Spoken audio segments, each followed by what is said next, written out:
Welcome back to our channel. In today's video, we're diving deep into the wisdom and insights from 5 remarkable books that have shaped the way we think about business, finance, and personal development.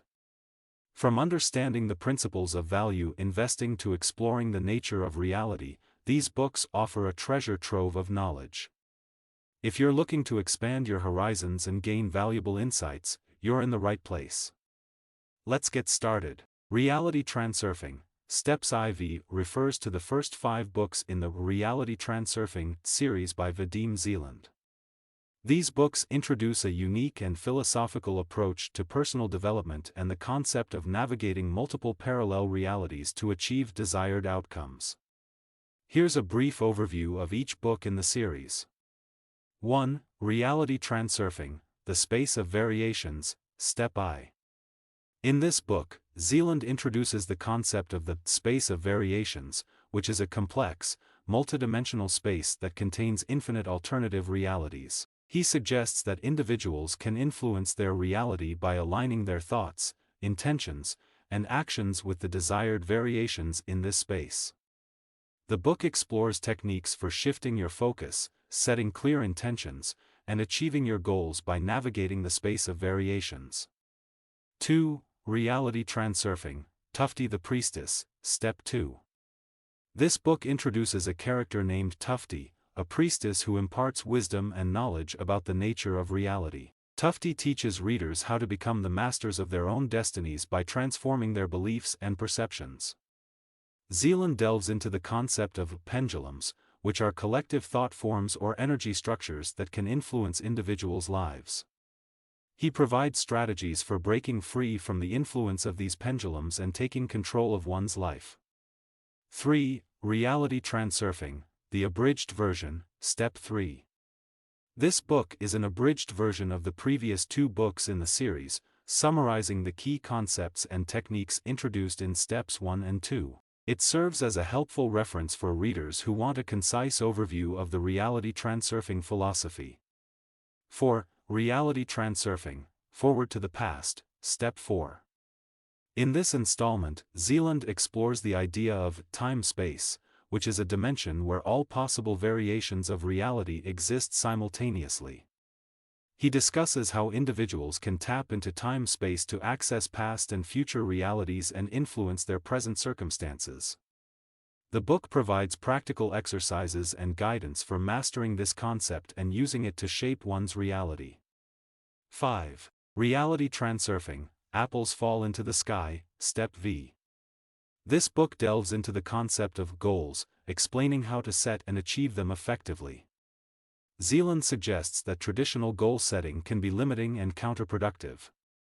Instead, he introduces a more fluid and intuitive approach to pursuing one's desires.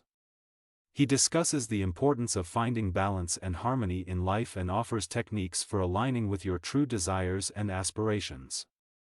Reality Transurfing is a thought-provoking series that blends metaphysical concepts, psychology, and self-help principles. It encourages readers to explore the idea that reality is not fixed but can be shaped and influenced by their thoughts, beliefs, and actions. The series has gained a following among those interested in personal development and self-empowerment, offering a unique perspective on the nature of reality and the human experience. The Intelligent Investor by Benjamin Graham is a timeless classic in the field of investing and finance. First published in 1949, it remains highly influential and relevant for anyone interested in the stock market and value investing. The book provides a comprehensive guide to investing prudently and intelligently, with a focus on minimizing risks while maximizing returns. Core Concepts. 1. Value Investing. Benjamin Graham is often referred to as the father of value investing. He advocates for the concept of buying stocks when they are undervalued and selling them when they are overvalued. This approach involves analyzing a company's intrinsic value and buying when the market price is significantly lower than that value. 2. Margin of safety. One of the central tenets of Graham's philosophy is the idea of a margin of safety. He advises investors to purchase stocks with a substantial margin of safety. which means buying at prices significantly below their intrinsic value to protect against unforeseen market fluctuations. 3. Mr. Market. Graham introduces the concept of Mr. Market, an imaginary character who offers to buy or sell stocks every day at different prices. He illustrates how investors should approach Mr. Market's daily offers with a rational and unemotional mindset, not succumbing to market euphoria or panic. 4. Long-term investing. Graham encourages investors to adopt a long-term perspective. Instead of trying to time the market or make quick profits, he suggests holding stocks for the long haul, benefiting from the power of compounding and steady growth. 5. Defensive versus enterprising investors. Graham distinguishes between two types of investors, defensive and enterprising. Defensive investors prefer a passive, low-risk approach and often invest in diversified portfolios of stocks and bonds. Enterprising investors are more active and willing to do in-depth research and analysis to identify undervalued stocks. 6. Market fluctuations and psychology. The book discusses the psychological aspects of investing, emphasizing the importance of discipline and rationality. Graham cautions against succumbing to the emotions of greed and fear that often lead to poor investment decisions. 7. Analysis and research. Graham provides guidance on how to analyze financial statements, evaluate a company's management, and assess its competitive position within the industry. He introduces key financial ratios and metrics for assessing a company's financial health. 8. The principle of diversification. Graham advises investors to diversify their portfolios to reduce risk. By spreading investments across different asset classes and industries, investors can lower their exposure to individual stock or sector-specific risks. 9. Investment versus speculation. Graham draws a clear distinction between investing and speculating. He believes that true investors focus on the fundamentals of a company, while speculators are driven by short-term price movements and market trends. The intelligent investor is not just a guide to investing, it's a philosophy that encourages investors to be prudent, disciplined, and rational. Benjamin Graham's principles have had a profound influence on many successful investors, including Warren Buffett, who considered Graham his mentor. This book continues to be a foundational text for those seeking to build and preserve wealth through the stock market. The Personal MBA, by Josh Kaufman, is a popular business and self-help book that aims to provide readers with a comprehensive understanding of fundamental business concepts without the need for a traditional MBA, Master of Business Administration, education. Kaufman argues that the principles and skills necessary for success in business can be learned through self-study and practical experience. Core concepts. 1. The 5 parts of every business. Kaufman breaks down every business into 5 core components: value creation, marketing, sales, value delivery, and finance. He explains how understanding and optimizing these components are essential for business success. 2. The 12 key business areas. Within the 5 core components, Kaufman identifies 12 key areas that cover everything from product development to customer service. By focusing on these areas, individuals can develop a well-rounded understanding of business. 3. The power of systems thinking. The book emphasizes the importance of systems thinking in business, where every part of an organization is interconnected. Kaufman suggests that understanding how these systems work together is crucial for effective management and problem-solving. 4. Efficient learning. Kaufman encourages readers to adopt effective learning strategies, such as the Pareto Principle, 80-20 rule, to prioritize their learning efforts and focus on the most important concepts and skills. 5. Value creation. The book underscores the significance of creating value for customers as the primary goal of any business. Kaufman discusses various strategies for identifying and delivering value. 6. Decision-making. Kaufman provides insights into decision-making processes and recommends tools like decision matrices and cost-benefit analysis to make informed choices. 7. Marketing and sales. The book delves into marketing and sales strategies, emphasizing the importance of understanding customer psychology, effective communication, and building a customer-focused approach.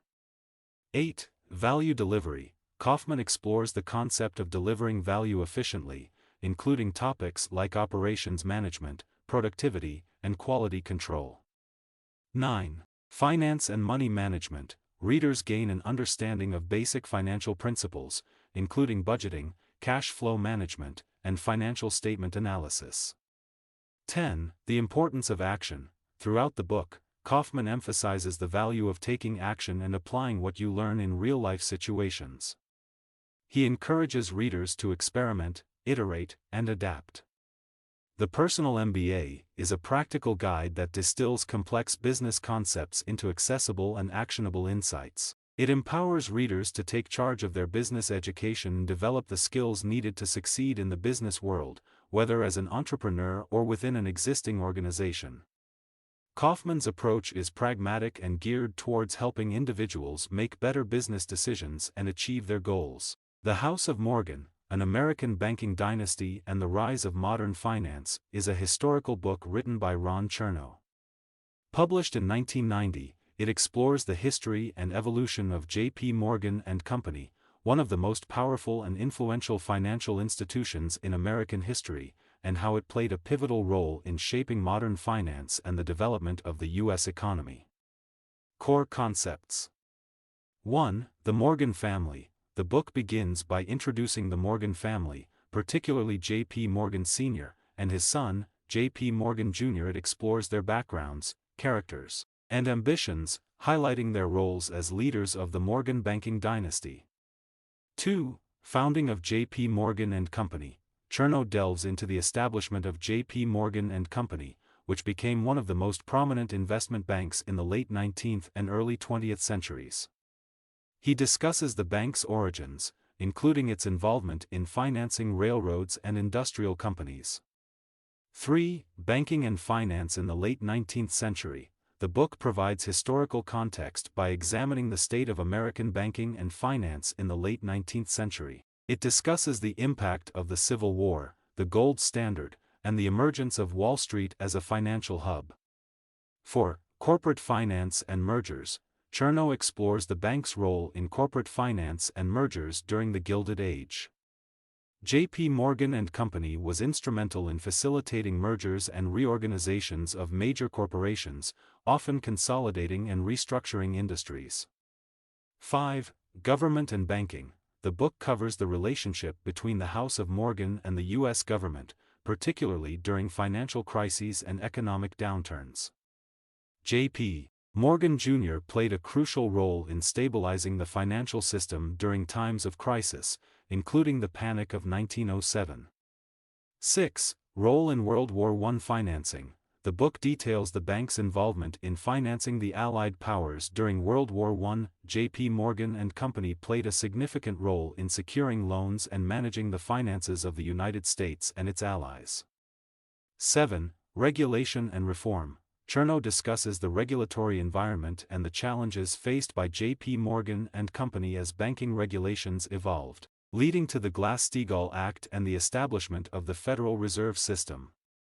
8. Legacy. The book explores the lasting impact of the House of Morgan on American finance and the development of modern banking practices. It also reflects on the decline of the Morgan banking dynasty and the changing landscape of finance in the 20th century. The House of Morgan offers a detailed and well-researched account of the history of banking and finance in the United States through the lens of the Morgan family and their banking empire. It provides insights into the evolution of American capitalism, the interconnectedness of finance and industry, and the pivotal moments in the nation's economic history. It's a valuable resource for those interested in the history of finance and the role of major financial institutions in shaping the American economy. The Creature from Jekyll Island, A Second Look at the Federal Reserve, is a book by G. Edward Griffin that explores the history, formation, and perceived impact of the Federal Reserve System, the central banking system of the United States. Published in 1994, the book presents a critical view of the Federal Reserve and its role in the American financial system. Core concepts. 1. Creation of the Federal Reserve. The book begins by detailing the secretive meeting that took place on Jekyll Island in 1910, where a group of influential bankers and financiers, including J.P. Morgan and Paul Warburg, discussed and laid the groundwork for the Federal Reserve Act of 1913. Griffin argues that this meeting was instrumental in shaping the central banking system in the United States. 2. Central banking history. Griffin provides a historical overview of central banking and its influence on economies throughout history. He argues that central banks often serve the interests of a select few powerful individuals and financial institutions at the expense of the general public. 3. Money creation. The book explains the process of money creation in the modern banking system, with a focus on how fractional reserve banking allows banks to create money through lending. Griffin contends that this system benefits banks and the government but can lead to inflation and economic instability. 4. Critique of the Federal Reserve. Griffin offers a critical analysis of the Federal Reserve's role in the U.S. economy, asserting that it is not a federal institution but rather a private entity with significant influence over the country's monetary policy. He suggests that the Fed's actions, such as controlling interest rates and money supply, can have far-reaching and often negative consequences. 5. Theories of economic cycles. The book explores various theories of economic cycles, including the Austrian School of Economics and the business cycle theory.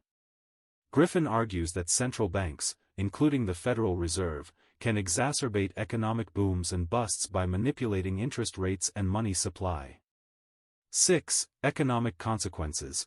Griffin discusses the economic consequences of the Federal Reserve's policies, including inflation, currency devaluation, and the erosion of purchasing power. He also highlights the role of central banks in financing government debt. 7. Alternative monetary systems. Throughout the book, Griffin suggests alternative monetary systems, including a return to a gold or commodity-based currency, as a means to limit the power and influence of central banks. It's important to note that The Creature from Jekyll Island presents a specific perspective on the Federal Reserve and central banking, which is critical and skeptical of their roles in the U.S. financial system. While the book has gained a following among those who question the actions of central banks, it is also a source of controversy and debate, with many economists and experts holding differing views on the Federal Reserve's impact on the economy.